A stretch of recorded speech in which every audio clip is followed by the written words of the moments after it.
Shadows in the palace. The sun rose over the shining towers of Serath Prime, but the palace no longer felt safe. Guards patrolled twice as often, ministers spoke in whispers, and the queen could feel the air heavy with fear. The news of the attack had spread far beyond her empire. Rebellious factions believed the queen's rule was weak, and many wondered if the human consort had brought bad luck to the throne. Eli, however, moved through the palace like nothing had changed. He still woke early, helped in the gardens, and sat beside the queen during meetings without saying a word. But every now and then, when the light hit his eyes a certain way, she saw that same faint blue glow. It made her heart beat faster. Not from fear, but from something she couldn't name. The queen summoned her generals for a secret meeting that night. They stood around a holographic map of the empire, its borders glowing red with danger. "Our enemies are moving," said General Threx, his scaled hands shaking. "The attack was meant to test our defenses. If they strike again, we might not stop them." "And what of the human?" another general hissed. "No one moves that fast, not even Serath assassins. What is he?" The queen's golden eyes turned cold. "He is my husband," she said, "and he saved my life." "But at what cost?" The general replied. "If he is something else, something hidden, we must know." Silence filled the room until the queen finally said, "Leave him to me." That night, she found Eli in the observatory, watching the stars through the glass dome. He didn't turn when she entered, only said softly, "They think I am a monster." Her voice was gentle. "They think you are dangerous." He smiled faintly. "They are not wrong." The queen stepped closer, her robe brushing against the marble floor. "You didn't tell me you could fight like that." Eli's eyes stayed fixed on the stars. "There was no need." "No need?" she repeated, anger rising. "You killed 12 trained assassins in seconds. You moved faster than I could see." He looked at her finally, calm as always. "Would you rather I had done nothing?" She opened her mouth, but no words came. He turned back to the stars. "There are things about humanity your people chose to forget." "Then tell me," she said. "Tell me what I don't know." He looked down for a moment, as if deciding whether she could bear the truth. Finally, he whispered, "We were made to survive, Queen of Serath, even when the galaxy turned against us." His words sent chills through her spine. "Survive how?" But Eli didn't answer. He simply placed his hand on the glass and said, "When the stars betrayed us, we built our own." The next morning, the palace received a message, an encrypted signal from deep space. It carried a single phrase, "He lives." The queen's advisors panicked, believing it was a threat, but Eli said nothing. He only stared at the screen with an expression she had never seen before. Sorrow. That night, the queen couldn't sleep. She walked the quiet halls, her thoughts heavy. She passed by the royal library, where ancient records were kept. But a soft light flickered inside. Peering through the doorway, she saw Eli standing there, the holographic pages floating around him. He was reading old human documents, ones that had been locked away for centuries. The queen stepped closer and whispered, "What are you looking for?" Eli didn't turn. "History," he said quietly, "the kind your people erased." On the glowing page, she saw strange words. Project Terran Sentinel. Before she could ask, Eli waved his hand, and the data vanished. He turned to her, face calm but voice low. "There are things you shouldn't see, Lyra," she frowned. "You speak like I'm in danger." "You are," he said, "but not from me, the palace." Lights dimmed suddenly, alarms began to sound again. Eli's head lifted sharply, eyes turning bright blue. "They're here," he whispered. The queen's heart pounded. "Who's here?" "The ones who failed last time," he said, already walking toward the door. Outside, ships streaked across the night sky, dark and silent. Cloaked raiders from the Void Syndicate. They fired on the palace shields, explosions shaking the city below. Guards scrambled to their stations, shouting commands, but the enemy's technology was too advanced. The queen grabbed her weapon and ran beside Eli. He stopped her gently. "Stay here." "I am the queen," she said fiercely. I don't hide while others fight. Eli looked at her with a calm sadness. I'm not asking you to hide. I'm asking you to survive. Before she could protest, he stepped out onto the balcony. The raider ships hovered above, firing plasma bolts toward the palace. Eli raised his hand, and the air shimmered like a mirror. Every shot froze mid-air, glowing spheres of light hanging motionless. Then, with a flick of his fingers, he sent them back. Faster, brighter, deadlier. The sky turned white, and every enemy ship vanished in silence. When it was over, the Queen stood frozen, staring at him. The glow faded from his hand, his breathing calm, his expression almost tired. She whispered, "What are you?" Eli looked at her softly and said, "Just a man who remembers what humans were meant to be." And in that moment, as the smoke cleared and silence returned to the palace, the Queen finally understood that her meek husband was something else entirely. Something the galaxy had feared once, and soon would fear again. The hidden past. The palace of Sarath no longer slept. Every corridor shimmered with guards. Every shadow whispered Eli's name. Some called him savior, others called him weapon, but none dared speak too loudly. The Queen sat alone in her chamber, her mind heavy with questions. Who was this human she had married, and why did the stars themselves seem to move when he acted? Eli had returned to his life as if nothing had happened. He still walked the gardens, still smiled at the servants, still bowed to her court, but his silence now carried weight. The silence of a storm waiting for reason. The Queen tried to study him, but every answer he gave led to deeper mysteries. One night, she ordered her personal AI historian, Archivus, to open the forbidden records. The machine hesitated. Access denied, sealed by Galactic Council Decree 0149. "By order of the Queen," she commanded, her voice sharp. The lock shattered, and streams of forgotten history filled the air like ghosts of the past. She searched through names, faces, and wars until one file stopped her breath. Project Terran Sentinel, classified, year 2613. The document showed images of human soldiers, their eyes glowing faintly blue. The same glow she'd seen in Eli's. They were called Sentinels, enhanced humans created for the final war against the Galactic Council. Each Sentinel carried the memories of hundreds of generations, strength beyond measure, and minds linked to ancient human AI. But the file ended abruptly, marked with 3 final words. All units terminated. The Queen's hands trembled. She opened the personnel list and froze. There it was. A photograph, an old one, showing a human standing in a sea of fire, holding a fallen flag. His name, Elias Wren. His face, identical to the man she called her husband. Her heart pounded. He wasn't just a soldier. He was the last sentinel, a living weapon from a forgotten age. A being who had once fought against the same council that now ruled the galaxy. When she confronted him the next morning, he was already waiting on the balcony, as if he knew. "You found it," he said softly without turning. The Queen's voice shook. "You lied to me." "I protected you," he replied. "You should have told me," she said, stepping closer. "I had the right to know." "Ow."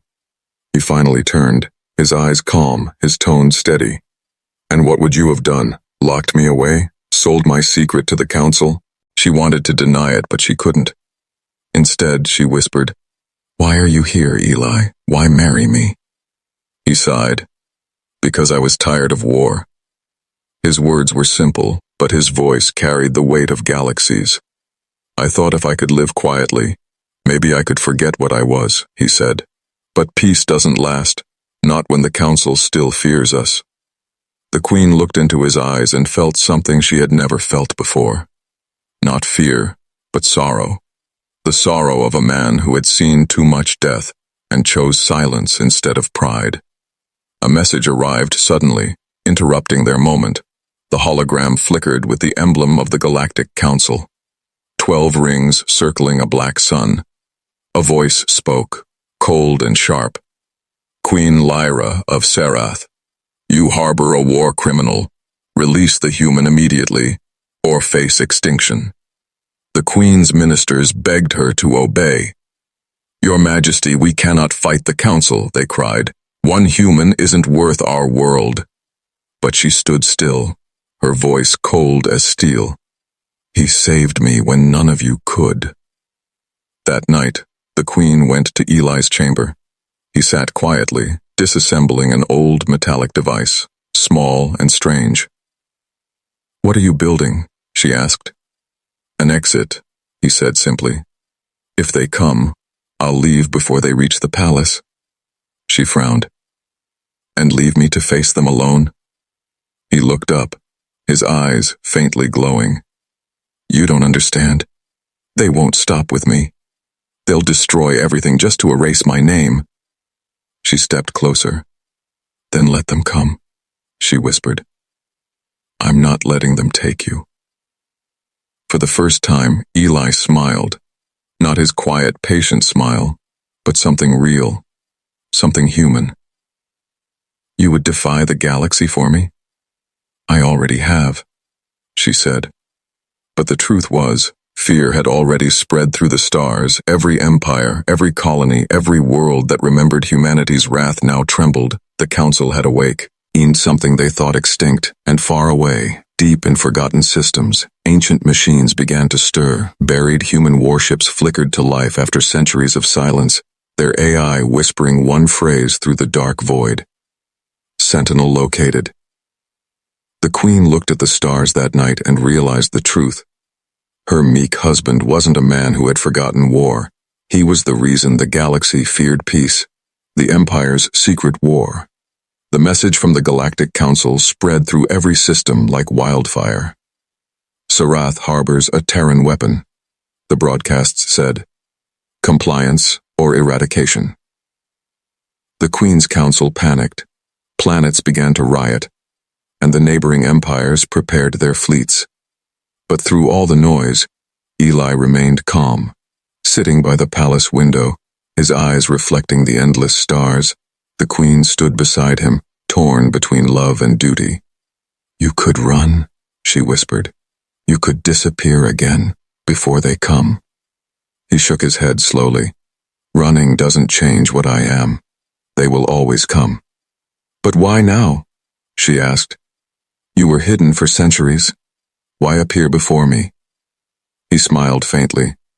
Because your people reminded me what it means to protect something again. Outside, the Empire prepared for war. Sarath Prime's defense towers glowed like blue suns. The fleets lined the orbit. The Queen called an emergency council meeting. Her generals argued fiercely. We can't fight the council's armada, shouted Threx. If we hand the human over, they might spare us, hissed another. The Queen slammed her hand on the table, her golden eyes blazing. No one touches him. The room fell silent. She looked at them and said, If we surrender him, we surrender our honor. And if we don't, a minister whispered. The Queen's voice softened. Then we stand beside the one who saved me. But deep inside, she knew the odds.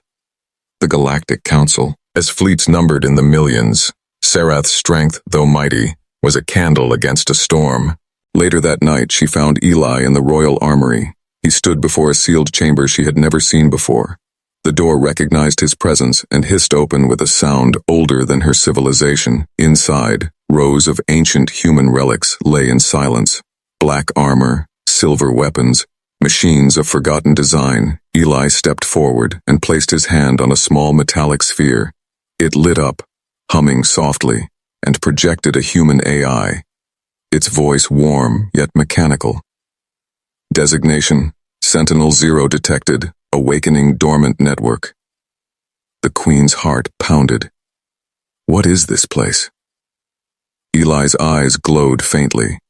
A vault I built, long before your empire existed. The AI continued. Terran network activation requires authorization. Eli simply said, Elias Wren, authorization code Delta 1.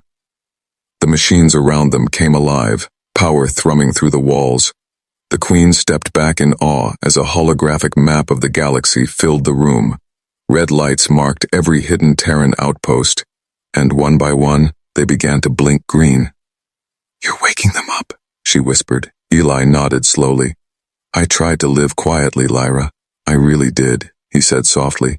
"But peace doesn't exist for those who remember how to make war." The Queen's breath caught in her throat. "You're going to fight the Council?" He looked at her gently. "No," he said. "I'm going to stop them from starting another extinction." But even as he spoke, the Council's ships appeared at the edge of Serath space, thousands of warships forming a silver wall across the stars. The broadcast came again, louder, colder. "This is the Galactic Council. Turn over the Terran anomaly or face total planetary sterilization."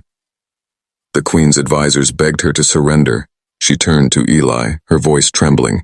"If you fight, they'll kill millions." "I know," he said. "That's why I won't fight." She stared at him, confused. "Then, what will you do?" He looked toward the stars, his expression unreadable. "I'll remind them."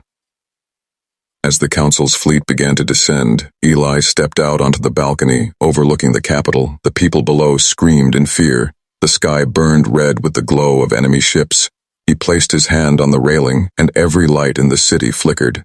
The Queen watched as lines of ancient symbols appeared across the palace walls.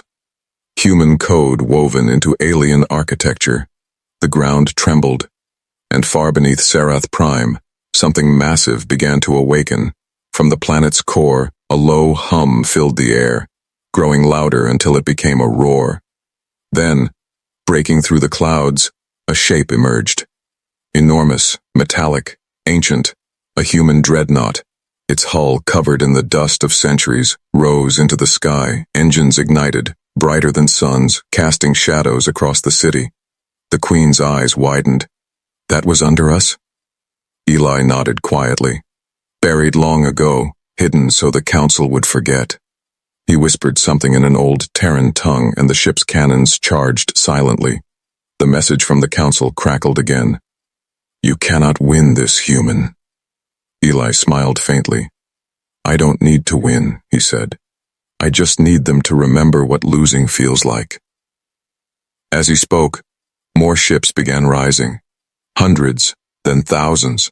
From moons, from oceans, from forgotten worlds, each one bearing the mark of Earth. The stars flickered with Terran light once more. The Queen could only stare in awe, her voice trembling. "What are you, Eli?" He turned to her, calm and quiet as ever. "Once," he said softly, "I was human." He looked back at the sky, where the first battle of a forgotten war was about to begin.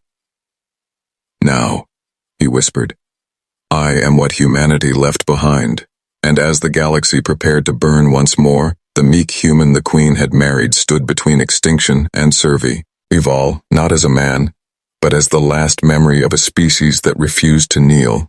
The calm before the fire, the dawn over Serath Prime, was unlike any the galaxy had ever seen. The horizon burned with the light of Terran dreadnoughts rising from ancient vaults, their black armor shimmering with forgotten power. Each ship bore the mark of Earth, a single silver circle crossed by 3 jagged lines, the symbol of a world long erased from the stars. The Queen stood on the palace balcony, her heart trembling as she watched the sky. Thousands of her people cheered, others wept, and some simply stared in fear.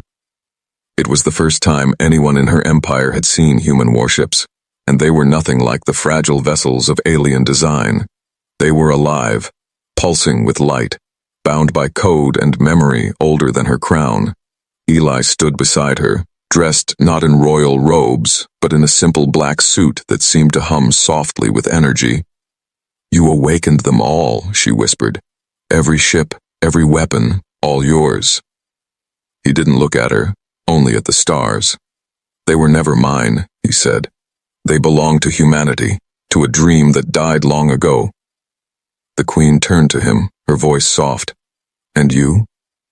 He smiled faintly. "I'm just what the dream left behind."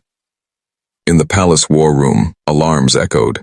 Scanners showed the Council's fleets gathering in orbit.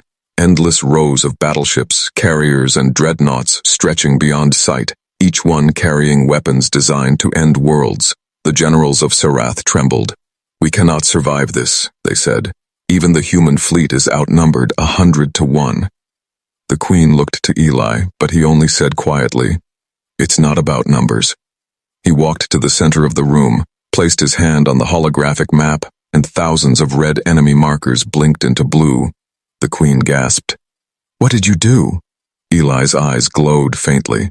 "I reminded their systems who made them."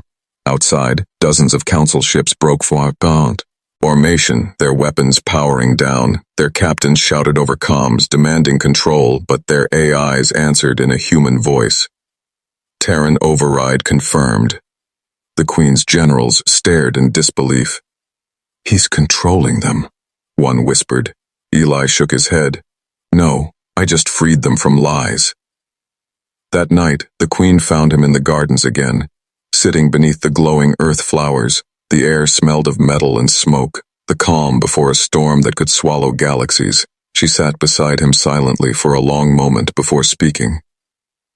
"You could win this war before it begins," she said. "Why don't you?" Eli looked at the flowers gently, brushing a petal between his fingers. "Because if I do, they'll never stop fearing us again." He looked up at the stars, his eyes sad. "And fear always leads to fire." The Queen's throat tightened. "Then what will you do?" He looked at her, his calm voice carrying an ache she couldn't name. "I'll end it differently this time." The next morning, the Queen woke to the sound of silence. Eli was gone, his chambers empty, his ring left on the table beside a small metal cube. She picked it up, and it activated with his voice. "Lyra, if you are hearing this, it means I have gone to face them." She felt her chest tighten as his voice continued, soft and steady. "I couldn't let you stand between me and what's coming. This war began because of us. Humans and the Council, not you." He paused for a moment, then said, "If I fail, press the cube, and everything I built will sleep again." Tears welled in her eyes. She ran to the balcony and looked toward the horizon. The sky was alive with light. Council ships descending like falling stars, and at the center of it all, a single human dreadnought rising to meet them. The Queen whispered his name. Eli. Far above, on the command deck of his ship, Eli stood before the main console. "Sir," bounded by glowing holograms, the ship spoke to him in a soft female voice, one that hadn't been heard in centuries. "Welcome back, Sentinel Zero," it said. He smiled faintly. "It's been a long time, Athena." The AI replied, "It's good to see humanity's heartbeat again." Eli's voice grew quiet. "It's not what it used to be." "Then we remind them," Athena said, as the enemy armada closed in, their transmissions filled the void. "Human, surrender your fleet or be erased." Eli closed his eyes. "You've tried that before," he whispered. Athena's systems glowed brighter, the ship's core humming like a living sun. The Council fired first, beams of energy lancing through the darkness. The Queen watched from below as the sky turned white. For a moment, the entire world held its breath. Then, without warning, every human ship vanished. No explosion, no destruction, only silence. The Council fleets hovered uncertainly, their sensors empty, and then the stars rippled. Behind the enemy armada, space itself bent open. The human fleet reappeared. Not ahead, but behind. And before anyone could react, thousands of silent pulses of light cut through the void, each one precise, controlled, ending the battle before it began. The Queen's heart pounded as the sight unfolded. The Council's armada disintegrated without a scream, and at the center of the void, Eli stood beneath a dying star. He whispered, "Let it end." When the silence returned, the Queen fell to her knees. She didn't know if he had survived, only that the fire in the sky had faded, and the man who once tended her flowers had become a legend written in starlight. The galaxy would wake tomorrow to peace once more, but in the quiet corners of Serath Prime, a queen waited on her balcony every night, her eyes fixed on the stars, whispering to the dark. Come home, my silent human. The war is over, but I am not whole without you. When the Queen saw his power, for 3 long days the stars above Serath Prime stayed silent. No message, no ship, no trace of the man who had faced the Council's armada alone. The galaxy waited in uneasy quiet, a silence so heavy it felt like mourning. The Queen sat on her balcony every night, staring at the horizon, hoping for a signal that never came. Then, on the dawn of the 4th day, the sky broke. A blinding light tore across the heavens, not an explosion, but a pulse, ancient and pure. Every Terran ship orbiting the planet flickered alive again, and the palace comms screamed with 1,000 overlapping voices. Signal detected. Source: the void beyond. The Queen rose to her feet, her heart pounding. Track it, she ordered, her voice trembling. But even as her scientists worked, the light in the sky began to take shape. It was not a ship, not a fleet. It was a human, enormous, projected in light and energy, a holographic echo across half the galaxy. Eli's face calm and resolute. The people of Serath fell to their knees as his voice filled the air, deep and steady. I told them peace was possible, he said, but they refused to listen. He turned his gaze toward the stars as if speaking to those who had fallen. So I gave them a choice, to remember humanity as their end or as their beginning. The Queen's eyes widened, tears running down her face. Eli, she whispered, her voice breaking. The projection flickered, showing glimpses of the battle. Council ships collapsing into light, dreadnoughts shielding planets instead of destroying them. He hadn't slaughtered the enemy. He had disarmed them. Every weapon in the galaxy that bore the Council's code had shut down simultaneously. Entire fleets hung powerless, unable to fire a single shot. He didn't destroy them, one of the ministers whispered in awe. He stopped them from ever fighting again. The Queen felt her heart ache with pride and sorrow. He had done what no one thought possible, ended a war without fire, but she also knew what such power demanded. Every human AI, every Terran weapon had been tied to his life force. If they had gone silent, it could mean only one thing. Hours later, a single message reached the palace, encrypted in ancient Terran code, its signal weak, fading. The Queen opened it herself, and his voice, faint but unmistakable, filled the chamber. Lyra, he said softly, I didn't want to say goodbye like this. She covered her mouth, tears falling freely. I told you once that I was tired of war, he continued, and I meant it. The Council is disarmed. Their machines will never harm another world. He paused, and the silence between his words felt infinite. But for that peace to live, I had to give them something greater than fear. I had to give them my life. The Queen's breath caught. No, she whispered, clutching the hologram. His voice softened, filled with warmth. Do not grieve, my Queen. You gave me what I never thought I'd find again, a reason to be gentle. The hologram flickered, his image smiling faintly. Tell them humanity was not wrath, but mercy. Tell them we remembered. Then the message ended, fading into static. The Queen collapsed to her knees, her hands trembling as the cube went dark. Around her, the palace fell silent. No one dared speak. Outside, the last human dreadnoughts rose into the upper atmosphere one by one, their lights dimming like dying candles. Then they turned toward the distant stars and vanished without a sound. That night, the Queen walked alone through the royal gardens. The earth flowers still glowed softly, untouched by the chaos of war.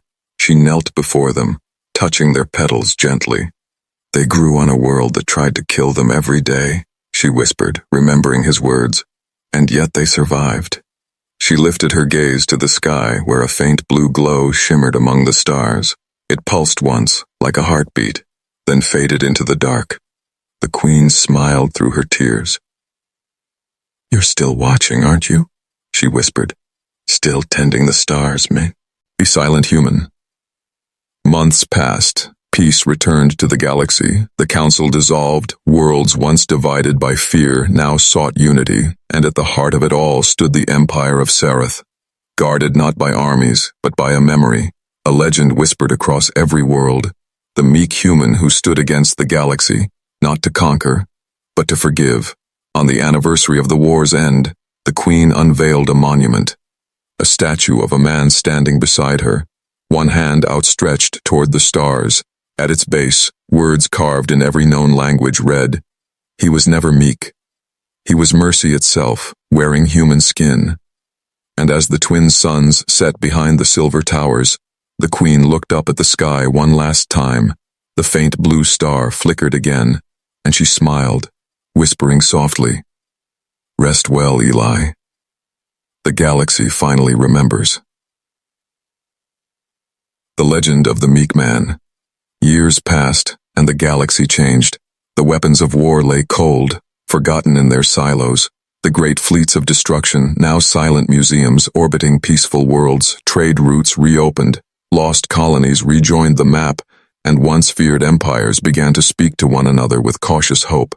Everywhere the story spread. Of a man who ended a war without blood, the human sentinel, the silent guardian, the meek king. But only one being in the universe knew his true name. Queen Lyra of Sarath ruled her empire with grace and calm. Her hair was streaked with silver now, her eyes still bright gold, but behind them lingered something deeper, a quiet sorrow. Each night she stood on her balcony and gazed at the stars, waiting, always waiting, for a light that never came. Still, she never let despair rule her heart, because she could feel him, not as a ghost, but as presence. When the wind rustled through the earth flowers in the garden, it whispered his name. When the palace shields hummed faintly at night, she felt his reed. And when she closed her eyes, she could still hear his soft voice saying, "You're safe now." But peace, like all things, never lasts forever. A century after the final war, the council's remnants began to stir again. Old leaders, hungry for power, whispered of vengeance. They said, "The Queen of Sarath keeps human secrets beneath her throne." They sent spies, scavengers, and thieves to uncover the truth. One night, deep beneath the palace, they found it. A sealed chamber that hadn't been opened in generations. Inside, resting on a crystal pedestal, was the same cube Eli had left behind. The moment they touched it, the palace trembled. The Queen, now older and slower, but still sharp, was awakened by the sound. She rushed to the chamber, her guards already in panic. The thieves lay unconscious, their bodies surrounded by faint blue light. The cube hovered above them, glowing softly. The Queen stepped forward, her heart racing. Then, for the first time in decades, it spoke. Eli's voice, warm and calm as ever. "Lyra," it said, "if you are hearing this, then time has done what war could not." Her lips trembled. "Eli." The voice continued, "I left one last memory for you, for your people." The cube projected a vision, not of destruction, but of stars being born. He stood among them, younger, whole, radiant with light. "I am not gone," he said. "Humanity never dies. It only becomes something new." He raised his hand, and a star ignited behind him. "I scattered our seeds across the void, hidden in code, in DNA, in memory. Every world that remembers us will awaken one day with our spark, not of violence, but of compassion." The Queen wept as the hologram reached toward her. "Lyra, you gave me peace," he said. "Now I give you forever." Then the cube dimmed, its glow fading until it became just a simple piece of metal once more. But the world had already begun to change. In the years that followed, children were born across the galaxy with faintly glowing eyes. Yes, they could move machines with thought, heal with touch, sense truth through lies. They were called the New Terrans, and every one of them carried fragments of Eli's memory, of humanity's final act of mercy. The Queen, now frail, stood before the Galactic Assembly one last time. The leaders of 100 worlds bowed before her. One of the young Terrans stepped forward, a boy with quiet brown eyes. "Your Majesty," he said softly. Who was he, really? The Queen smiled faintly. "He was a gardener," she said. "He planted peace where others planted fear." That night, As she lay in her bed, the lights dimmed and the room grew quiet. The wind carried the scent of earth flowers, and she felt warmth on her hand. A familiar voice whispered near her ear, gentle and steady. "I told you I'd watch over you." She smiled through her tears, whispering back, "You kept your word, Eli."